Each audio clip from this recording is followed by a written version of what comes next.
Alex Chemarov here at Movements for Life. Our next restorative segment is going to take us to the pec.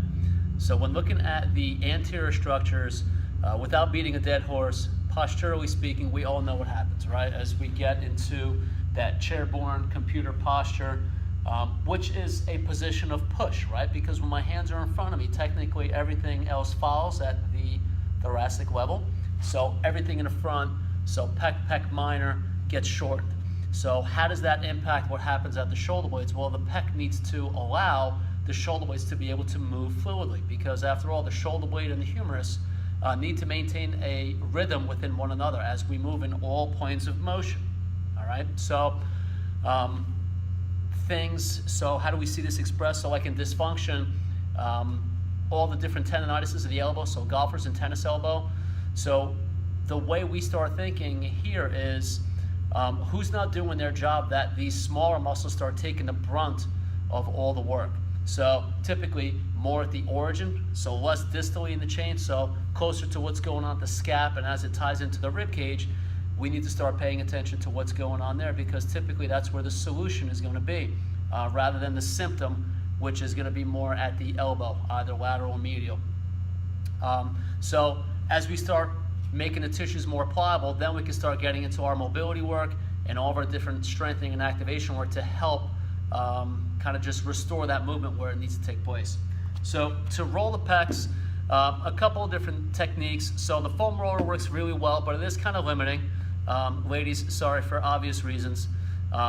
So we can start with the roller. I definitely prefer the lacrosse ball because we can get more into the pec minor, which is a little different area as it relates to the pec major. Pec major, you know, starts kind of fanning out as it makes its way into the sternum at that point, but we can't ignore the pec minor as well. So major out there as it starts making my way towards the mid body, huge fan muscle. So we can hit all that really well. I think the roller works really well as it gets close to the shoulder, and then I like to continue more with the pec minor.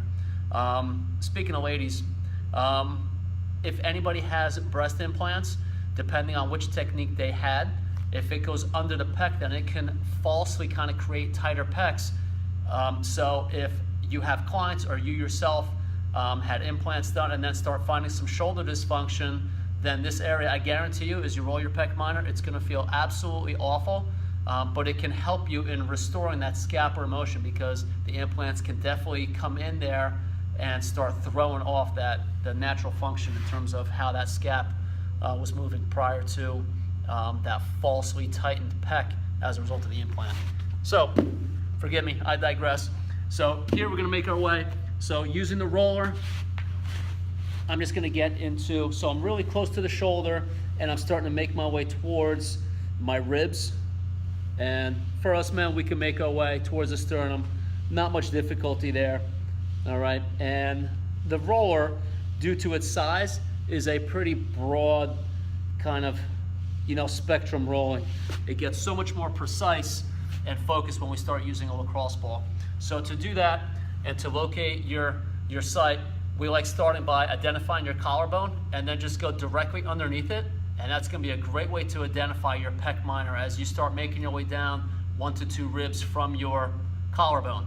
And then from there you can just kind of start searching around and seeing how you make your way to different parts of the pec minor, different parts of the pec major. So you can do this, by the way, use your hand to roll the ball, or you can also use the wall.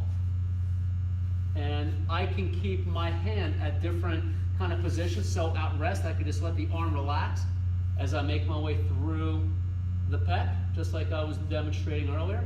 Or I can put my arm up out to the side, which will start to kind of get some tissues out of the way and just kind of put the pec in a different position and posture as you start rolling those tissues. So make your way around a couple different ways, whether you, to recap, use the foam roller.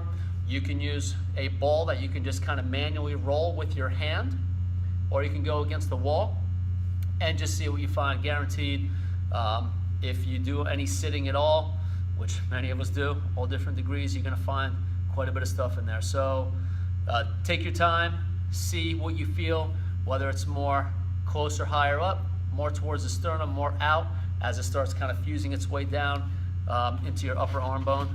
See what you find. But as always, enjoy. Don't hesitate to reach out if you have questions. Thanks so much.